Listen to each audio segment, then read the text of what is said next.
Hey, everybody, welcome to another exciting episode of Citizen Frame, episode 2 of Christmas month. I got some news. We got some changes to Christmas month. Trevor is not talking to me right now because I have decided, I'll pause after I say this to let this sink in. We had decided to drop the Hallmark Christmas movie this month. It's outrageous. It's a disgrace. Trevor said he's leaving the podcast because of it. Yeah, I've had enough. How He dare says, I love movie magic so much, and there's so much of that movie magic in a Christmas car, Christmas train, whatever the fuck it was called. Train wreck. Danny Glover in his prime. How the mighty have fallen. Danny, is it? Yeah, I always get confused. Donald Glover now. Isn't there a Donald Glover?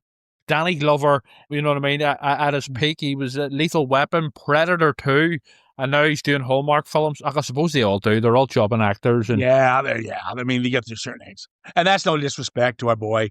But yeah, we decided to pull it because we find as we record, we gotta hit more of the commercial stuff, even though we don't want to. Especially this new title we replaced it with, that we added in place of a Hallmark Christmas movie. So we're doing part 1. That's right. We've added Wicked. This is going to be, and anyone listens to our podcasts, we're going to hate it, but that probably makes it fun. And saying that, I mean, from what I have read up about it, apparently it is, for what it is well done, but we'll get to it. I haven't watched it yet, and although we may not be the target audience, you've watched them both. I haven't. You love it. You just said it. You love it. I haven't seen them, so you said what you just said was one of your masterpieces. I will keep an open mind. That's all I'd say. Fuck, I'd give it a chance. Yeah. So we're still doing. Next up is Home Alone. Then we got the bad Christmas movie, which is Deck the Halls, and which is worse than Christmas with the Cranks, by the way. And that's the truth. And then we'll end the year with the big blockbuster Wicked. And then we'll come into Wicked 2 in the new year.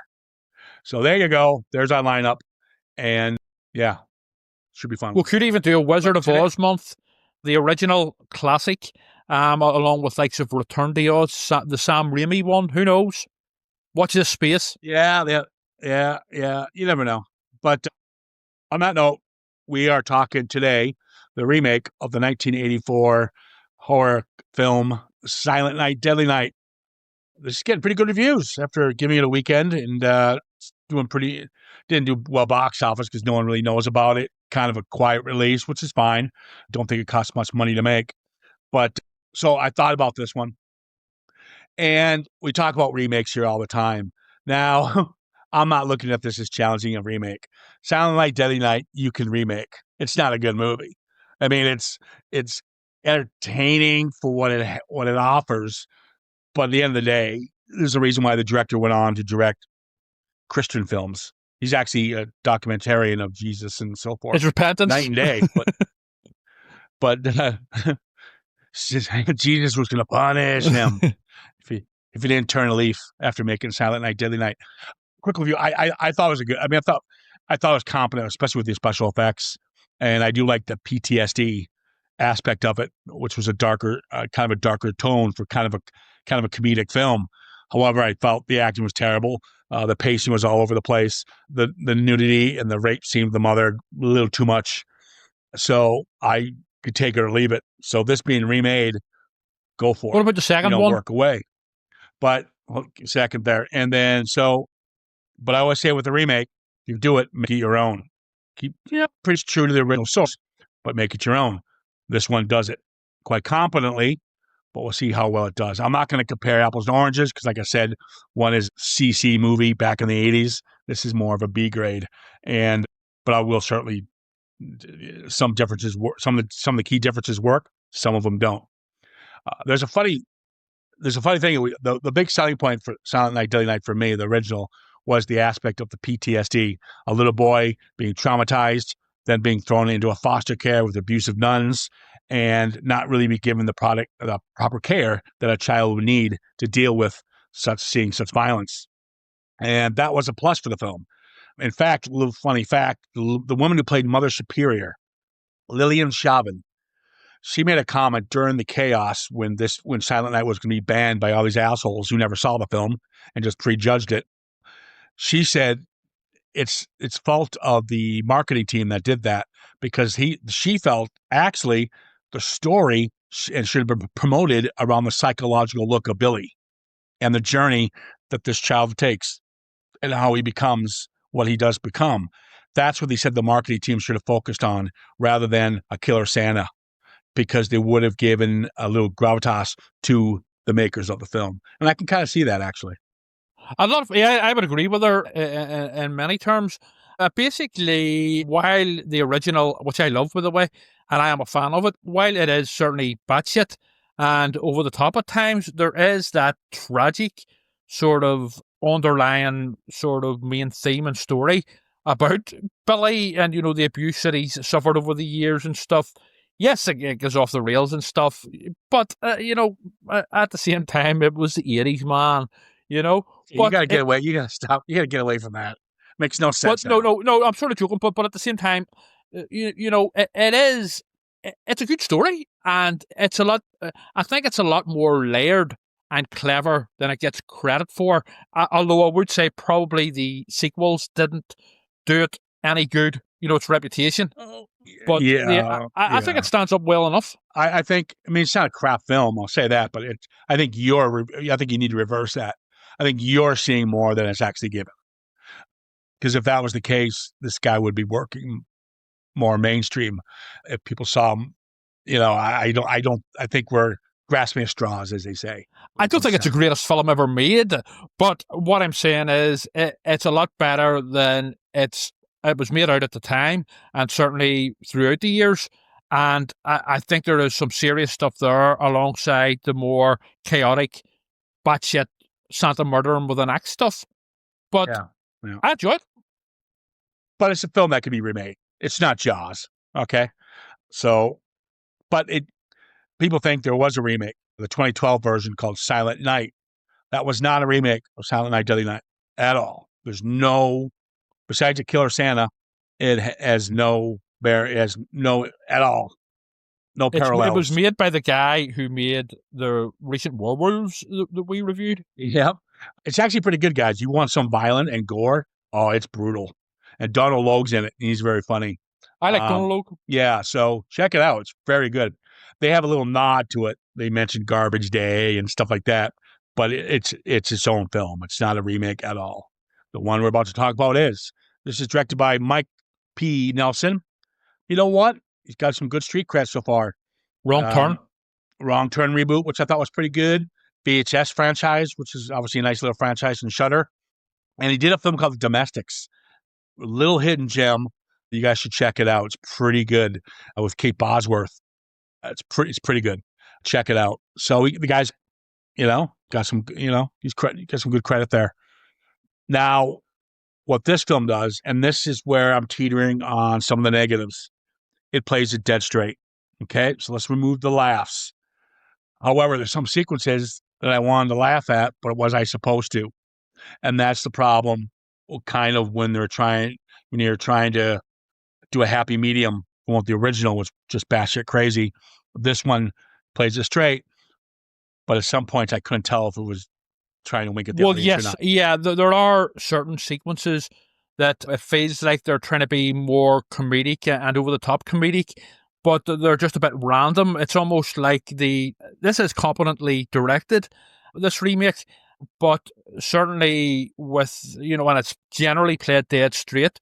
But at times it's almost as if, yes, they can't direct, yes, they can't play it straight.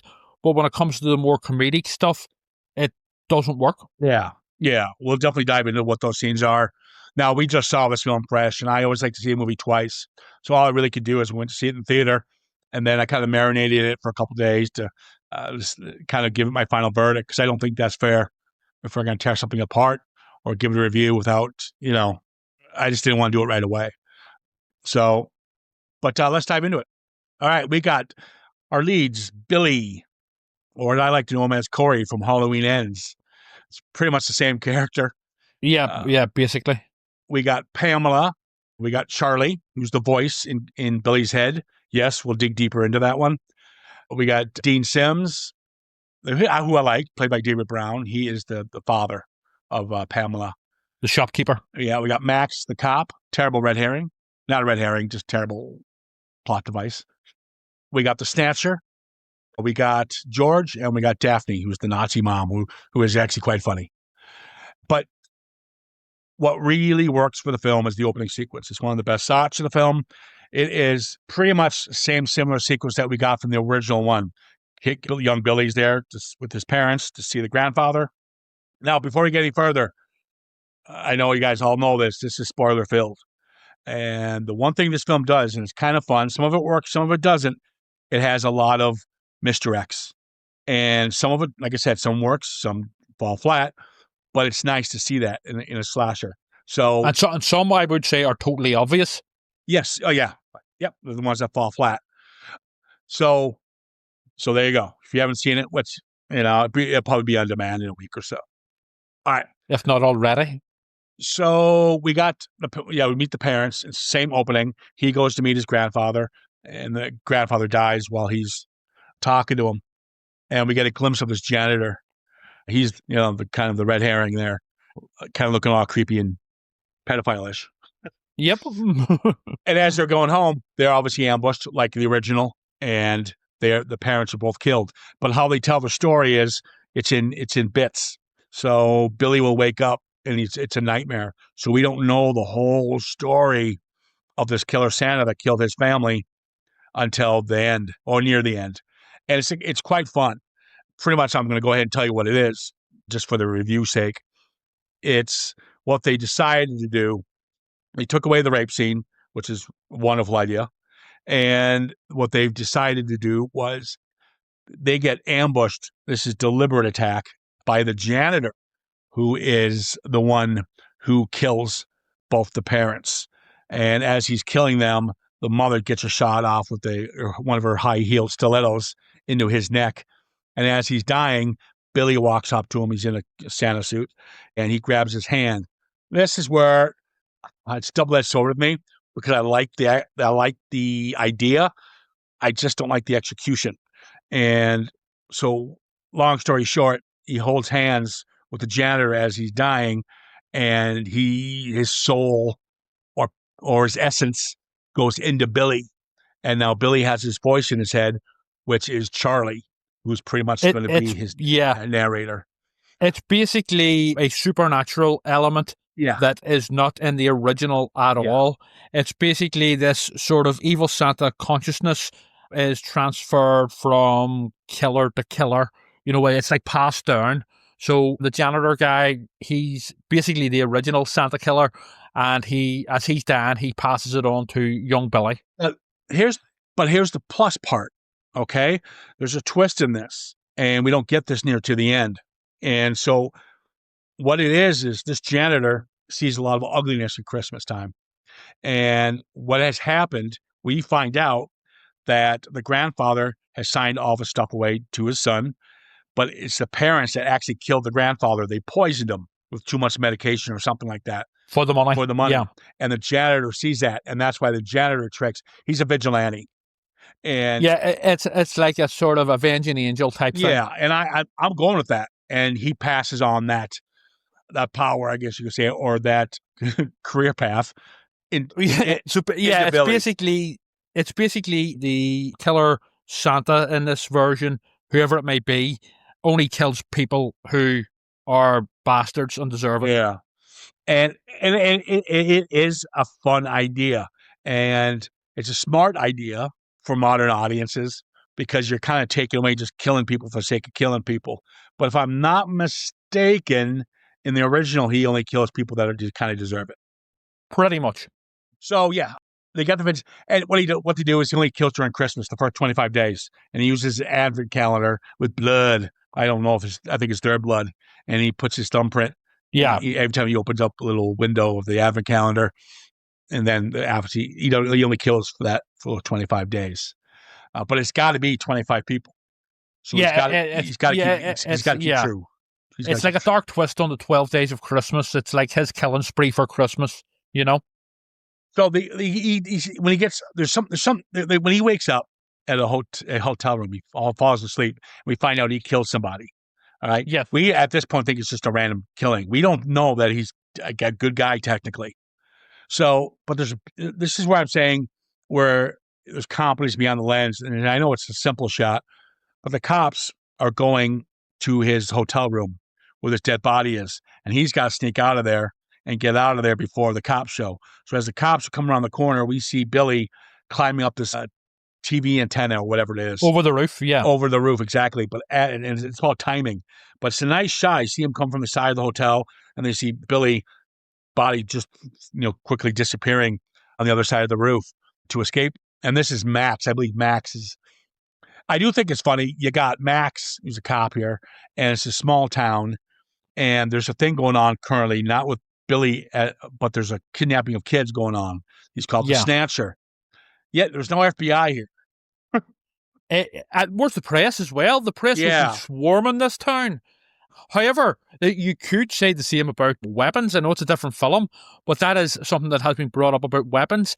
If 17 children went missing, all of just like randomly and magically together, where was the? Well, I think the FBI were in weapons, but there was no press. They weren't, and they do fix that with one line fix. I watched the movie again. What's the one line fix? The kid, the little kid who narrates it. Yes, the guard. Yeah, at the end, when she re-narrates, she comes back and narrate. She says that the police never reported that a child was missing because I can't remember what she says, but she does say, "Oh, we look bad on them," type thing. Yeah, they kept it to themselves. Yeah, it was covered up. Yes, I think you're right. Yes, it was covered up. But here, yeah, with these, I mean, it's the same similar thing where basically all these kids have been snatched, but they're like you say, no FBI and no press. It's just like basically a ghost town. It's funny. It's such a small town. I know that's for budgetary reasons, and so is the original Silent Night. But he's going to start killing these people, and it's like, well, I guess in all fairness, they don't find the bodies right away.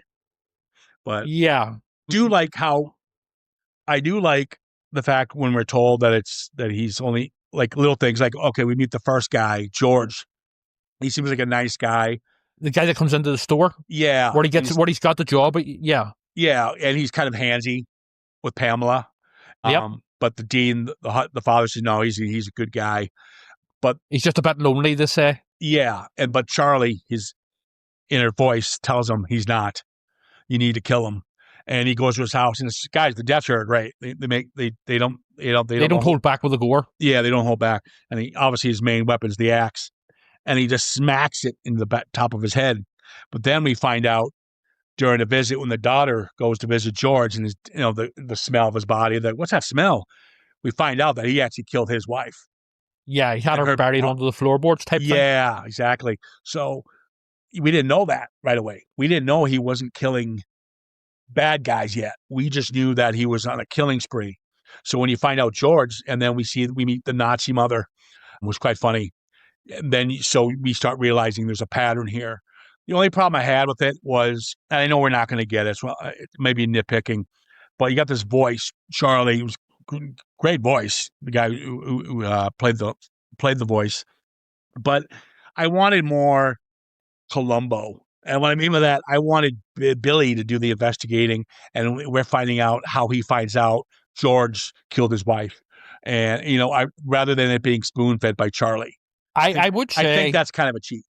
Yeah, I would say that there are some very good ideas on display here, including, potentially the mystery of the town and the Snatcher and who's behind it and all this here sort of thing, and Billy being basically the Punisher, the avenging angel. But within the hour and a half runtime, they're just not given enough time to breathe or to be properly explored. I think there should have been maybe focused on just one thing overall, instead of a lot of good ideas that aren't given the chance to breathe or aren't fully realized with the end result. Yeah, it makes you wonder if there's going to be another cut out there. But again, that happens a lot, especially with horror films. They're given a 90, 95-minute run, and that's it. And so, Maybe the original cut. I mean, obviously the original cut would be a lot longer, so it would be interesting to see what was left on the cutting room floor. But it does feel quite, for the story it's trying to tell and the different aspects of the story, it does feel quite rushed and almost as if there's a lot of good ideas just thrown together into a mix, into a blender. yeah, I mean, I get what you're saying. I think they're biting off more than they could chew, in other words. So if you're making a film that has all these really clever twists and turns, you got to give us a little, you got to expand this a little more. In order to do that, you need a bigger runtime. So I don't think they could have pulled certain things out of there. Even one With of the what they were deaths. trying to do, Like it I would give an have example. needed about 2 hours. I think, well, I wouldn't even go that far. I think, believe it or not, one of the most talked about scenes in the movie could have been cut. The And that's Nazi one, the Nazi scene. it's Um, very random, yeah, uh, see, what I said and in the the tone beginning, is all over the place. what I said at the beginning of the podcast, because this is a serious take, and it is, I wasn't sure. This was obviously the Nazi thing was a comedic, but it didn't feel like it felt out of place. I would have There expected was that no, from the original Silent Night because that was yeah, a comedy. We knew that was winking at the audience. This isn't. yeah.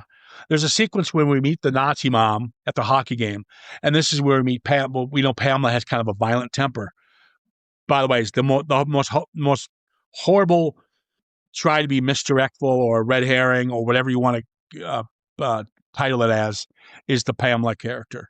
We knew she was going to become his Well, accomplice. also Max, the cop. And Max, I know, not as a snatcher. That one I didn't No, see.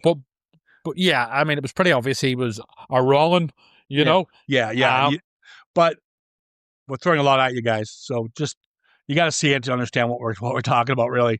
And that's the problem with new releases. But we see Pamela and her, we see her kid being kind of bullied in the on the ice rink as we're watching a hockey match, and she goes out there and beats the shit out of these kids, and she gets arrested, but the parents drop the charges, which I actually like that line. Parents drop the charges because if their kids were doing that to your kid, they deserve what they got, and so I did like that line, but. We're supposed to see her violent temper, and she's beating the crap out of a kid with this hockey stick. And I'm like, am I supposed to be laughing at this, or you know what I mean? It did. And then there's lines where they use naughty and garbage day and punish, but they're played dead straight. yeah, it And, doesn't. Those callbacks, with the dialogue, uh, don't work. It's like I get what they're there for. They're callbacks to the originals, stuff, but they're not funny. yeah, As those original lines are. The naughty and the punish actually, I think, work a good bit better in this film than the garbage day one. But here, where they're played dead straight, they are more sinister, and that kind of works. But later on, when the guy in the kitchen says it's garbage day, it's garbage day is an iconic bad line from the sequel, and here it's just like thrown in just for the sake of it. It just yeah, doesn't work as a yeah, joke. yeah. And those are things that don't work. If especially since you're playing it dead straight, there's not much you can do with it, and they should just cut it out The because Nazi scene is very, yeah, basically, yeah. There's no real, apart from we see the Nazi mom being a dick at the hockey match.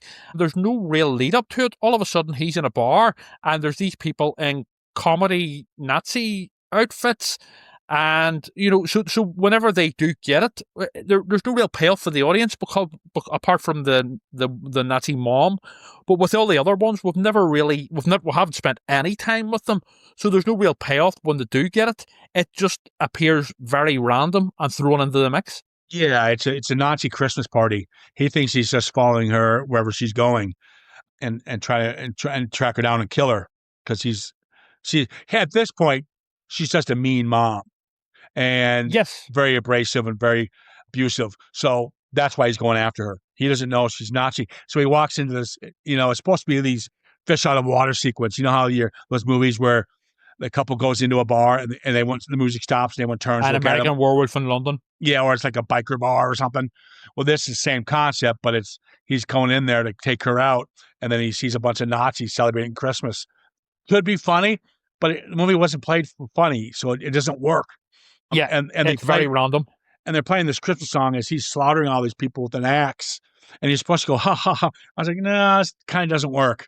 I would have removed that entire sequence, focus on going after her, and then that fucking 10-minute sequence we just had of killing Nazis would have been better, giving us a little more character development or even a little more investigation to how he's catching these people rather than Charlie just going, oh, go there. It's a massive tonal shift just all of a sudden. And again, as I was saying, there's no real payoff either because we don't know they're just like random people It's a body count. comedy Nazi outfits. It's a body count. Yeah. Well, he's definitely got his 25 kills in, for the month. But yeah, then they get that, she gets that cheap beheading, which is pretty much an homage to the original one, where she, with the instead of a sled, she's in a snowmobile. Yeah. Good death, though. Yeah, you know what's funny? It would have been better if he follows her. She goes in, she goes in and gets in her snowmobile, and then he disappears, and she's driving along, and then whack. The audience doesn't see it coming. Then he whacks her head off. That would have been better, and that would have been a little bit of comedic because we didn't see it coming. I don't know. I going into this, I didn't know they were going to be playing it so straight for the most part. So I personally was expecting and pretty much hoping for it to be all tongue-in-cheek, basically a horror comedy. So it was a little jarring for me whenever it was playing it dead straight, but it does open well, and I sort of was running with it. Then all of a sudden there's this random sort of scene that's played for laughs, and the deaths aren't even that good. I mean, the gore's good, but they're not that sort of imaginative or creative. And then, other sort of jokes, as we mentioned, the garbage day one and stuff falls flat. So I think they should have. I mean, if they're gonna play it straight, go with actual fucking, I don't know, neo-Nazis or something in the bar who would be skinheads who wouldn't be wearing things like, basically comedy SS outfits, Nazi uniforms and stuff. That was just a bit. It's just very out of left field. Yeah, I mean, but it doesn't. It's the one scene they could have removed. But again, for a film that's a remake of Silent Night, Deadly Night, I'm going with it. And I'll tell you what, it is definitely a fun film, and especially what they do instead of having nuns, we're told the story after his parents are killed by Charlie. We are finally seeing the whole flashback. Yes. And we find out that he was raised in a foster care by this vile woman. And the flashback of how she treats his kids is wonderful. She's a brutal and what's nice about it, it's not the whole film like we had for Silent Night, where it's all nuns and we have to go through all this massive data dump. They tell it within like a 10-minute window, a flashback of him as young Billy being treated by this foster mother. And it's quite well done. And it wasn't elongated. We got, here we go. It's a quick. Well, her death is very much an homage to the Linnea Quigley death in the original. Yeah, I mean the fight scene's really fun because it's his first kill, and he doesn't know how to do it, and she's kicking his ass, and he's kicking her ass, and he pretty much gets lucky by getting her on the antlers. I think that's actually overall. I think that's actually the best homage to the original in this. Yeah, because the great thing about it, you kind of tackled the nuns, backstory, the abusive nuns, but you just flipped it with an abusive foster parent, and then you also put in the famous death, the antlers in there. Yes, to probably the most despicable character in the film, which is the foster parent. Mm-hmm. So it but works. There's also a scene which is trying to pay homage to the scene in the original where the audience doesn't know whether Billy's going to kill a child or not, and they have it here, but sadly they don't pull it off either. Where basically Billy in this remake becomes the shop Santa, and he has the little girl on his knee and stuff, and it just doesn't have the tension that scene in the original does, or the scene that it's paying homage to in the original. I think what ruins that moment, I can see your point there, but I think what ruins that moment, it's not necessarily the actor or no, it's not the acting, or the way it's shot. I think it's the voice. The voice wouldn't shut the fuck up. We don't need, as an audience, we don't need the voice for this.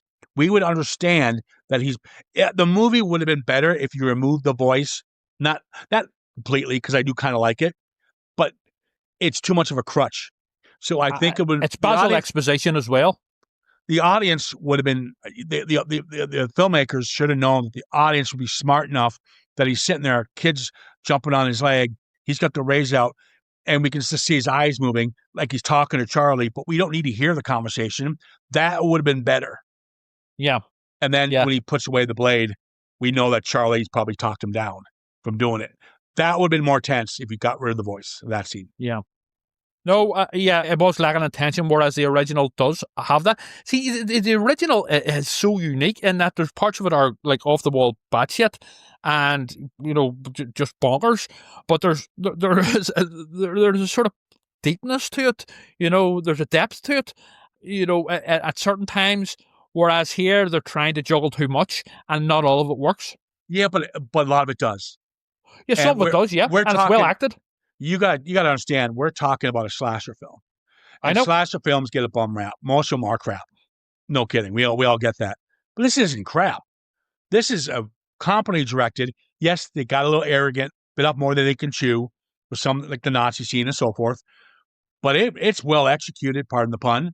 And I love the whole another side story with the Snatcher.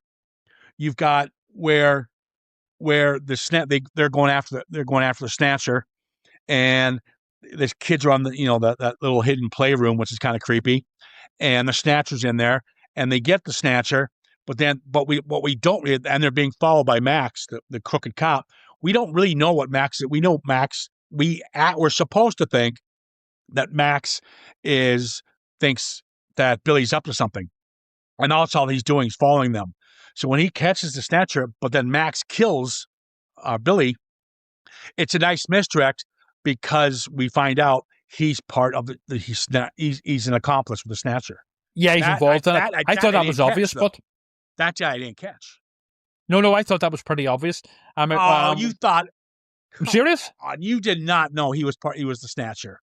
I didn't. I knew he was involved in some way. I thought it was really obvious because he set up. But no, I'm fucking deadly serious. From the moment he comes into the film, whenever she has been arrested for beating up the ones at the hockey game, he is set up as a dick from the start. So he was either going to be a big red herring. I was hoping and wanting him to be a red herring and maybe save the day or something. But he's not. Yeah, but so you didn't know he was a Snatcher. Yeah, I know he was going to be the bad guy. You knew he was a dick, but you just said you knew he was part of the Snatcher. None of us thought that. I knew he was going to. No, I knew he was going to be a bad guy in some way. Oh, we knew that. But I was hoping that they would flip it and he was just a red herring. No, I wouldn't say that I knew the exact plot details. That would be a lie. But what I'm saying is it was pretty obvious he was going to be a bad guy. And obvious. But I think that would have been stupid to have him as a good guy after beating the shit out of Pamela. You know, it's kind of like, oh, do you want to make this guy a good guy now? Well, some sort of redemption arc or something. Not a good guy per se, but you know, I mean, we've already got a sort of a killer Santa who's basically an anti-hero. So who knows? It's Silent Night, Deadly Night. You know. You know what? You can sit there and say that. You can say that with the original, but this one you can't, because I gotta say, this is a fun misdirect. Some of it works, some of it doesn't. Violent movie, and I'm going with it. I can see the reviews being fair to this because I like what the direction it took. And now the ending where he's dying and he passes his aura into Pamela, and then now Pamela can hear Billy. You know, yeah, she's become Killer Santa. I saw coming the minute I saw how Billy got how Charlie in his head, his power. I knew he was going to pass it on to Pamela because we already see Pamela has a violent temper. Yeah, it's just arranged in a certain way. Yeah. Now, and it's also setting up the sequel. Yes. If it happens. Well, it won't. If they do, it's going to be direct and it's going to suck. But what would have worked, to piggyback on what you're saying, it almost would have been better if something with Max, they could have done something with Max with the power thing. It would have been better.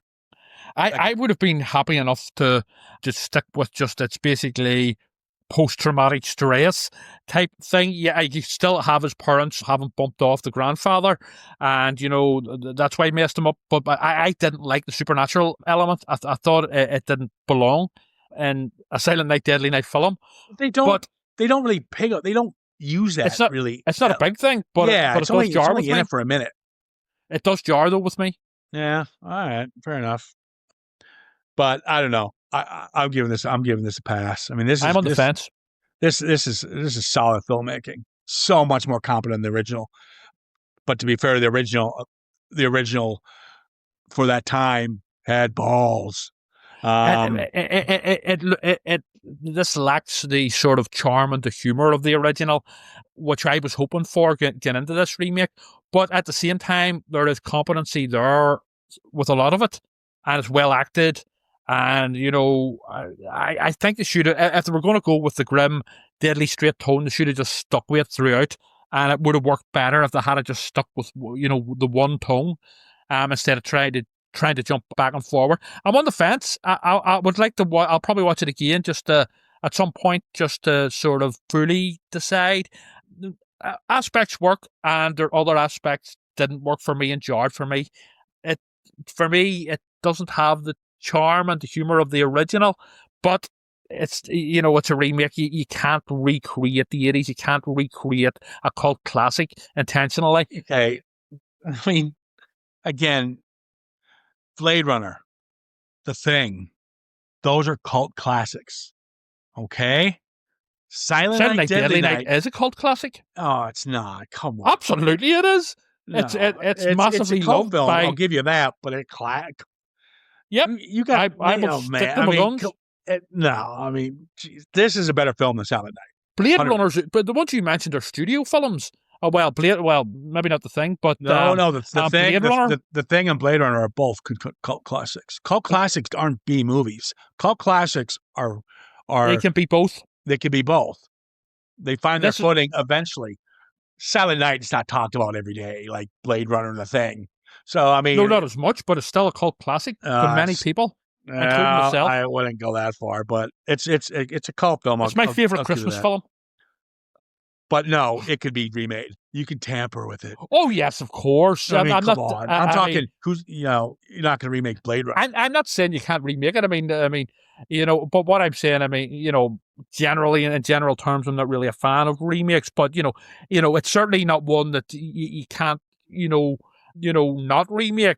So yeah, I have no issue with that. I'm not going to sort of throw a strap over that. I'm just saying it's not as good.